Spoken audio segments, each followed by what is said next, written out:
चर्चा का विषय है संकट में संयम की पुकार, विपक्ष का सियासी वार। संकट में संयम की पुकार, विपक्ष का सियासी वार, ये आज हमारा विशेष है।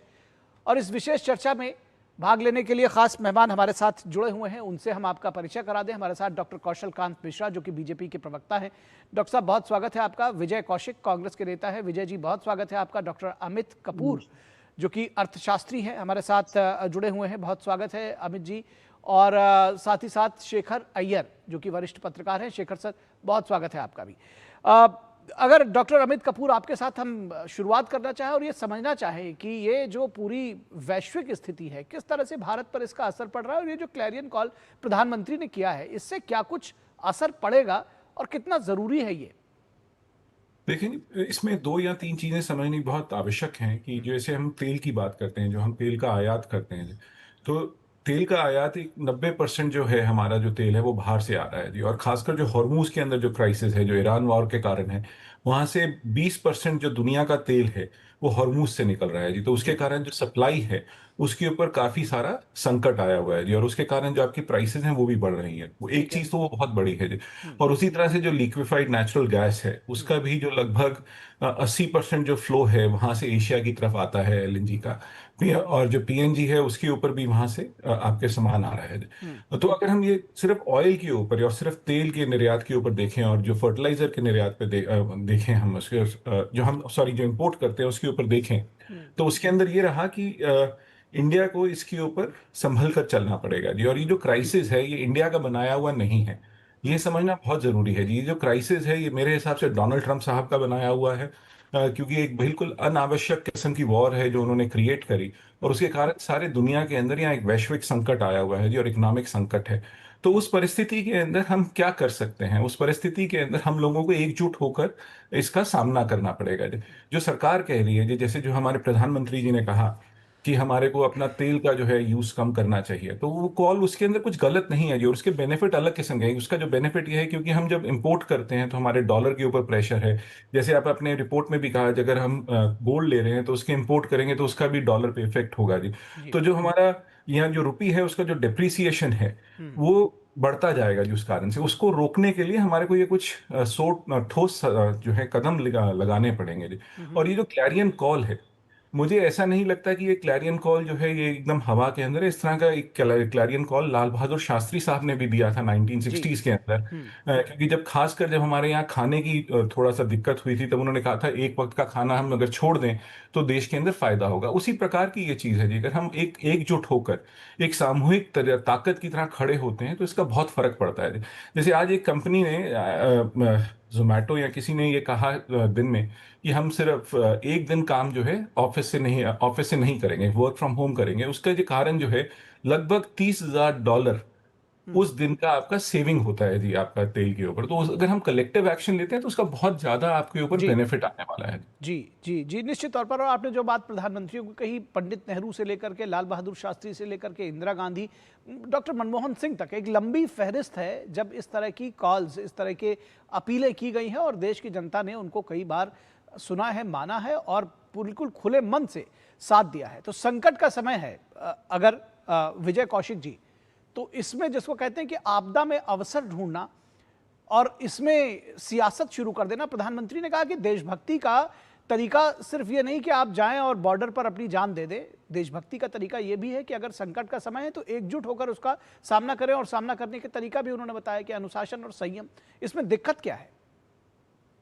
जब जब देश पर संकट आया है, मोदी जी ने देश की जनता को एक ही शिक्षा दी है, आपदा को अवसर बनाइए।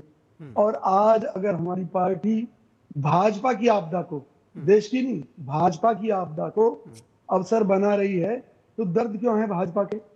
सबसे बड़ी बात यह है कि भी आज देश और दुनिया की सबसे अमीर पार्टी भाजपा बन चुकी है। अगर मोदी जी को देश की चिंता है तो भाजपा का 90% पैसा जो कोष में पड़ा है उसे आप देश के लिए दान दे दीजिए, ताकि ऑयल कंपनियों का घाटा दूर हो सके।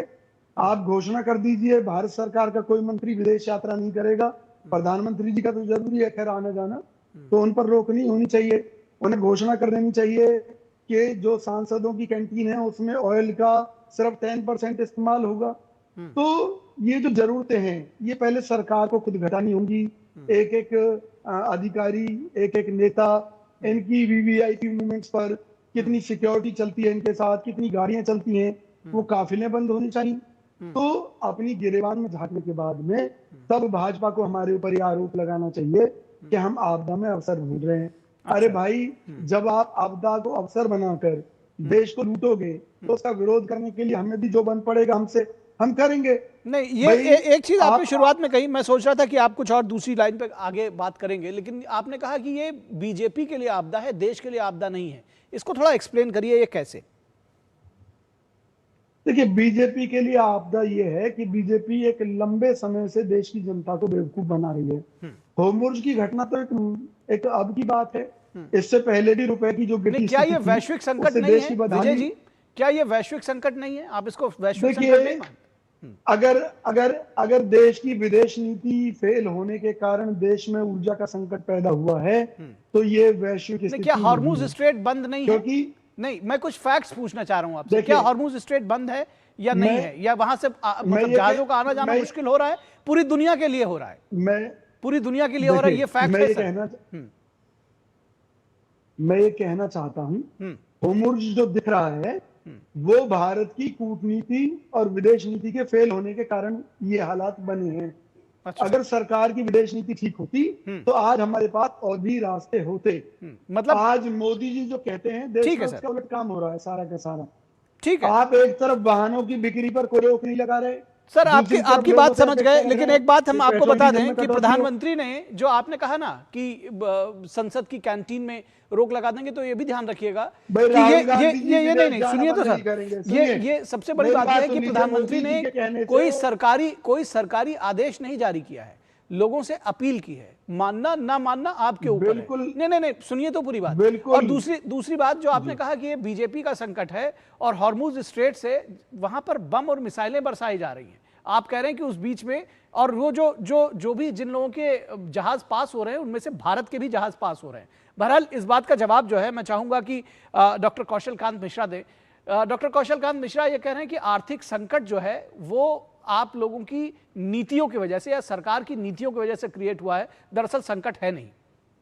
अगर कांग्रेस को यह लगता है कि इस समय जबकि देश की अर्थव्यवस्था एक कठिन दौर से गुजर रही है, और सिर्फ देश की ही नहीं पूरे विश्व के सभी देशों की अर्थव्यवस्था खतरे पर चल रही है, थोड़ा क्राइसिस चल रहा है, और उसके बाद भी करीब 2.5 महीने से ज्यादा समय हो चुका है हमारे देश में इस युद्ध के कारण, हार्मुज में जो प्रॉब्लम चले उसके कारण कोई बहुत महंगाई पे कोई फर्क नहीं पड़ा। पेट्रोल के दाम आज भी वही हैं जो पहले थे, आज भी हैं। और भारत एक अकेलौता ऐसा देश है जिसमें पेट्रोल के दाम इस क्राइसिस में, जबकि अभी इस समय युद्ध रुक गया है, तब तक नहीं बढ़े हैं। और मेरे मित्र कह ही रहे हैं कि ये आपदा बीजेपी की है और कांग्रेस उसमें अवसर ढूंढ रही है, तो फिर मेरे लिए मुझे लगता नहीं कुछ कहने को बचा नहीं व्यूअर के लिए कि कांग्रेस हर आपदा में, चाहे वो देश की आपदा हो, और जो देश की आपदा होती वो बीजेपी की आपदा होती, तो उसमें अपना अवसर ढूंढ रही है। और सिर्फ बात यहां की नहीं है, बात चाहे तो हम ऑपरेशन सिंदूर की कर लें, बात चाहे तो हम कोविड की कर लें, बात हम कभी भी बालाकोट स्ट्राइक की कर लें। जब भी देश की में कोई बात होती है तो बीजेपी हमेशा देश के साथ होती है और कांग्रेस उस पर सवाल उठाती है, और अपनी उनको लगता है कि जो बीजेपी की आपदा है उसमें वो अवसर ढूंढ रहे हैं। पर एक्चुअली इस समय तो आपदा देश के ऊपर आ सकती है, आई नहीं है अभी। लेकिन इसको कहते हैं, डॉक्टर हूं तो हमारे यहां पढ़ाया जाता है कि prevention is better than cure. बचाव यानी जानकारी ही इलाज है जी। तो बचाव की बात कर रहे हैं मोदी जी, और जो बात कर रहे हैं कि उन्होंने कोई ये तो नहीं, कानून तो बनाया नहीं, कोई रूल तो निकाला नहीं। आप याद कीजिए एलपीजी पे सब्सिडी कितने करोड़ लोगों ने प्रधानमंत्री जी की अपील पे छोड़ दी थी जी। तो अगर देश के लोग प्रधानमंत्री पे इतना भरोसा, अरे सुन तो लीजिए। नहीं, उसके बाद उज्ज्वला योजना शुरू हुई सर, आप उसके डिस्कशन उसका फायदा आगे फिर कभी बता दूंगा। ठीक, कितने माओं के चूल्हे बंद हो गए और कितनी जगह गैस के कनेक्शन पहुंच गए, कितनी एलपीजी घरों में जा रही, इसका आंकड़ा बाद में बात करेंगे, अभी हम इस पे रहते हैं। तो आपको ये देखना पड़ेगा इस समय, अगर हम G20 की बात करते हैं, G20 के देश जो सबसे ज्यादा इफेक्टिव हैं इस समय, सबसे सस्ता पेट्रोल अगर कहीं मिल रहा है तो इंडोनेशिया मिल रहा, सबसे महंगा पेट्रोल मिल रहा है तो जर्मनी मिल रहा है, लेकिन भारत में पेट्रोल के दाम में पिछले 2.5 महीने में कोई परिवर्तन नहीं हुआ। जैसा प्रधानमंत्री और सरकार के सूत्र बता रहे हैं, पेट्रोलियम मिनिस्टर बता रहे हैं कि अगले 60 दिनों तक कोई क्राइसिस नहीं है। लेकिन अगर जिस तरीके से शांति वार्ता फेल हुई है इजराइल की, ईरान की और अमेरिका की, कभी भी वहां पर युद्ध दोबारा शुरू हो सकता है और वो कब तक चलेगा हमें नहीं पता। ये उसके प्रिपरेशन की बात है। आप याद करिए, हम लोग अपने घरों में कुछ साल पहले, याद है, प्याज के दाम बहुत बढ़ गए थे तो लोगों ने प्याज खाना बंद कर दिया था। होटल में सलाद में प्याज गायब हो गई थी। तो उससे क्या हो गया था? उससे बचाव ही तो हुआ था। और अगर ये कहा जा रहा है कि पेट्रोल को कम खर्च किया जाए, अगर ये कहा जा रहा है कि सोने की खरीद कुछ दिनों के लिए टाल दी जाए, अगर ये कहा जा रहा है कि अरे सुन तो लीजिए ना सर, सुन तो लीजिए। अरे सर, विजय जी मैं बिल्कुल नहीं बोला था आपके बीच में। सर नहीं ठीक है, आपने जो पॉइंट दिया मुझे लगता है डॉक्टर साहब ने नोट कर लिया। डॉक्टर कौशल कांत मिश्रा, इन्होंने कहा कि लेकिन भाजपा के नेता मजे मार रहे हैं। ये भी थोड़ा क्लैरिफाई करिएगा भाई, क्योंकि ये कोई उसका एविडेंस तो दे नहीं रहे हैं, लेकिन इन्होंने कह दिया तो जवाब भी दे दीजिए आप। नहीं, मैं बड़ा साफ बता रहा हूं। अरे चलिए सर, कोई बात नहीं। प्रधानमंत्री के दौरे को अगर आप मजे मारना कहते हैं, मैं उस पर नहीं जा रहा सर, क्योंकि डिबेट डिरेल हो जाएगी सर। जवाब तो सुन लीजिए। Vijay ji, as a party, as a Bhajpa इस फैसले के साथ है।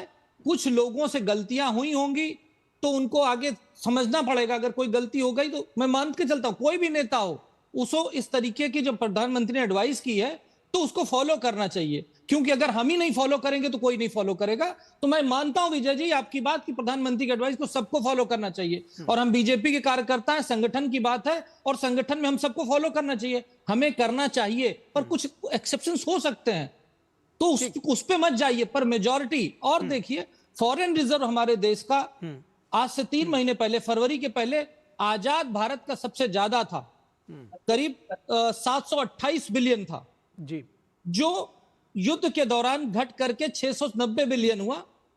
अभी भी हमारे पास फॉरेन रिजर्व 1 साल के लिए सफिशिएंट है, लेकिन फ्यूचर में कोई क्राइसिस ना आए, उस क्राइसिस की बचाव के लिए एडवाइस किया है प्रधानमंत्री जी ने। और प्रधानमंत्री जी के साथ भारत देश के पूरी जनता है। कांग्रेस रहे ना रहे उससे कोई फर्क नहीं पड़ता, विपक्ष रहे ना रहे उससे कोई फर्क नहीं पड़ता, क्योंकि देश की जनता प्रधानमंत्री मोदी जी के साथ है। लेकिन इस सियासत को देश की जनता देख रही है। शेखर अय्यर जी, आपको लगता है कि ये जो हम कई बार जिस लेवल पर करते हैं, जब देश की बात आ रही है, सियासत को कम से कम समझना चाहिए, हमारे राजनेताओं को देखना चाहिए कि जो देश की जनता है वो उनको बहुत, जिसको कहते हैं कि कई बार आइडियली उनको बड़ा फॉलो भी करती है कि भाई हमारे नेता क्या कर रहे हैं, हमारे अगुआ क्या कर रहे हैं।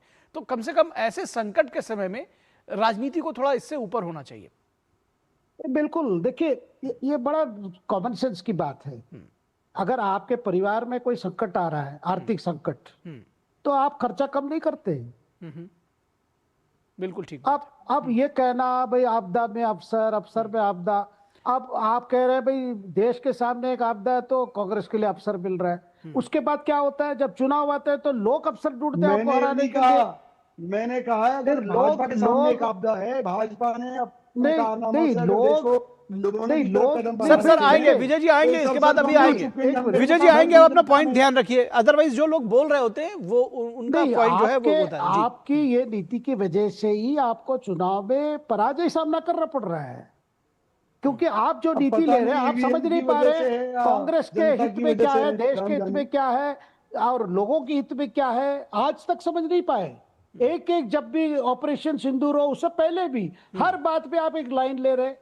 अरे भाई ये कॉमन, और बात भी बड़ी स्पष्ट है। इतने आर्थिक एक्सपर्ट्स ने कह दिया भाई हमें विदेशी मुद्रा बचाना है, तो इसीलिए प्राइम मिनिस्टर ने क्या अपील की, भाई शादियां बाहर जाके मत करो, यहीं पे कर लो और डोमेस्टिक टूरिज्म कर लो। विजय जी, ये तो कॉमन, मतलब ये मुझे नहीं लगता है किसको आपत्ति करने की। ठीक, विजय जी जब एक संदेश दिया गया, कोई और सबको पता है भाई खाड़ी क्षेत्र में क्या हो रहा है। हाँ, और एक बात है, देखिए एक बात पहले भी आई थी, विपक्ष का भी एक बात था भाई जब तेल घटता है यहाँ क्यों नहीं घटता है।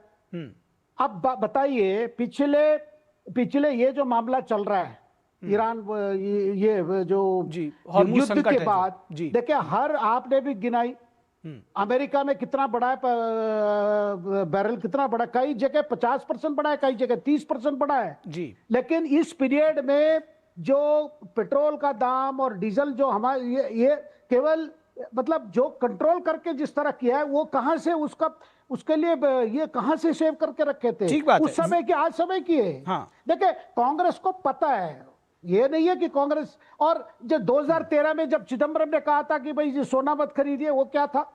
विदेश मंत्री रूप में जब गोल्ड की ये हो रही थी तभी यही तो कहा था। ये बार बार क्यों कहा? मतलब आपके समय में है तो फिर देश के हित में सबको काम करना है। अब आपको लग रहा है भाई मौका मिल गया, अच्छा कुछ मतलब आप देखिए राजनीति बहुत मुद्दे हैं भाई, राजनीति करने के लिए तो हजारों मुद्दे हैं। आपके सरकार होते तो अलग से क्या कर देते, आपके सरकार होते तो ईरान वॉर कैसे रोकते? ठीक है विजय जी, लगातार भारत सरकार, प्राइम मिनिस्टर सबसे बात करके, लेकिन वहां जिस तरह मुद्दा वहां मोड़ लिया है, देखिए वो तो आज तो यूएस ईरान की युद्ध को तो हम डिस्कस नहीं कर रहे हैं, लेकिन बात क्या है भाई, ऐसे एक परिस्थिति आ गया किसी को तेल नहीं मिल बिल्कुल रहा, जब देश पर संकट है, बिल्कुल बात वही पूछी जा रही है। और विजय जी सवाल यही है कि जब देश पर संकट है तो जब डॉक्टर मनमोहन सिंह की अपील हो या पंडित नेहरू की अपील हो या फॉर दैट मैटर किसी कांग्रेसी प्रधानमंत्री या मंत्री की अपील हो, ठीक है, तो उसको तो लोग सुने, लेकिन अगर प्रधानमंत्री नरेंद्र मोदी करेंगे तो हम उसमें आपदा में अवसर निकालेंगे। आप कहेंगे नहीं है जी ये तो आर्थिक संकट जो है ये वैश्विक संकट नहीं, भाजपा का संकट है। मैं भाजपा का संकट इसलिए कह रहा हूं क्योंकि जब भाजपा को राज्यों के चुनाव की बात उसके सामने थी तो मोदी जी ने एक बार भी जिक्र नहीं किया, जबकि हालात आज से कई महीने पहले भी यही थे जब ये वार शुरू हुई ईरान के साथ। और इजराइल की बात हो, फलस्तीन तो की यानी बात हो, आपका ऐतराज इस बात पर है कि उन्होंने देर से जिक्र क्यों किया? ठीक है, देर से जिक्र करने के अलावा कुछ महत्वपूर्ण मुद्दे हैं कि आदमी पहले अपने घर से शुरू करता है। देश और दुनिया की सबसे बड़ी पार्टी कहती है भाजपा है, मोदी जी कहते हैं, तो भाई सबसे पहले भाजपा से क्यों नहीं शुरू करते? तो आप जैसे कह रहे हैं ना कि आप जो बात बता रहे हैं कि निखिल जी, ठीक है, ठीक है सर, ठीक है सर, आप कह रहे हैं कि जो बीजेपी के पास अपना फंड है अपनी पार्टी का वो दे दे, आप भी अपना फंड दे देंगे फिर तो? निखिल जी बिल्कुल दे देंगे, हम भी दे देंगे। ठीक है, मैं कौशल कांत मिश्रा से इसका जवाब लूंगा, डॉक्टर कौशल कांत मिश्रा से इसका जवाब लूंगा। ठीक है डॉक्टर कौशल कांत मिश्रा, परिचय हो जाएगा कौन देशभक्त है। नहीं ठीक है, आप जिस तरह की बात कर रहे हैं सर, मुझे लगता है कि मैं ये कहना चाहता हूं कौन सा तर्क है या कुतर्क है, इसको कैसे मैं कहूंगा? निखिल जी, ठीक है, निखिल जी, जवाब ले लेते हैं सर, विजय जी जवाब ले लेते हैं। एक बात जोड़ लेता हूँ, एक बात कुछ कहना चाह रहे हैं शेखर साहब, कुछ कहना चाह रहे हैं शेखर? देखिए आज अभी खबर आई है जब राज्य सरकारों ने भी इस तरह इंस्ट्रक्शन दिया अपने मंत्रियों को। महाराष्ट्र मुख्यमंत्री ने कह दिया अपने मिनिस्टर्स को किसी को स्पेशल एयरक्राफ्ट यूज नहीं करना है। नहीं, उद्योग से, सामाजिक संगठनों से बहुत सारे वेलकम न्यूज आ रही है सर लगातार, और राज्यों से जो आपने बताया वो भी सारी खबर है। कदम ले रहे हैं, पैसा बचाने का हर सरकार कर रहे हैं, ठीक है, शुरू हो गया है। ठीक है सर, डॉक्टर साहब। निखिल जी, सबसे पहले तो ये समझिए कि प्रधानमंत्री की अपील का क्या असर पड़ेगा देश पे, ये हम 10 दिन बाद बैठ करके डिस्कस करेंगे, फिर कांग्रेस को पता चलेगा कि प्रधानमंत्री की अपील का क्या असर पड़ा देश पे और कितना फॉरेन रिजर्व बचा। आज भी इस सिचुएशन के बावजूद भी G20 कंट्री जो सबसे ज्यादा अफेक्टेड हुए हैं उसमें से चीन, जापान, रूस के बाद फॉरेन रिजर्व सबसे ज्यादा भारत के पास है। ठीक बात है। और जो लोएस्ट फॉरेन रिजर्व रहा है वो कब रहा है? माननीय मनमोहन सिंह के जमाने में रहा है, कांग्रेस की जब सरकार थी, $1 बिलियन से कम हो गया था। उसी के बाद, ये 1990 की बात है, और उसी के बाद 1991 में, जुलाई 1991 में पहली बार और सितंबर 1991 में दूसरी बार रुपए का डी इवेल्युएशन किया था इसी कांग्रेस सरकार ने। इसी कांग्रेस सरकार ने गोल्ड बॉन्ड रखा था, पेट्रोल बॉन्ड, ऑयल बॉन्ड खरीदे थे, और कितने का सोने का गिरवी रख करके देश के ऊपर कितना कर्जा चढ़ाया था, यही कांग्रेस की सरकार थी। ठीक है सर, वो सारी चीजें दरअसल मोदी जी वो कभी नहीं चाहते हैं, जो बात शुरुआत में आपने कही, ठीक है, जो बात आपने शुरुआत में कही डॉक्टर साहब की दरअसल ऐसा prevention is better than cure, prevention is better than cure. बिल्कुल, और जानकारी और बचाव ही सबसे अच्छा इलाज है। जी बिल्कुल, और सबसे अच्छी भविष्य की योजना है। पहले बात कही कि ऐसा नहीं है कि कांग्रेस को ये पता नहीं है, पता है, लेकिन कई बार ये लगता है कि अगर ये आपदा आ गई है तो उसमें अगर अवसर नहीं निकालेंगे तो दूसरे मुद्दे कहां मिल रहे हैं। फिलहाल आप सभी लोगों का बहुत शुक्रिया हमारे साथ चर्चा में जुड़ने के लिए। बस इतना ही।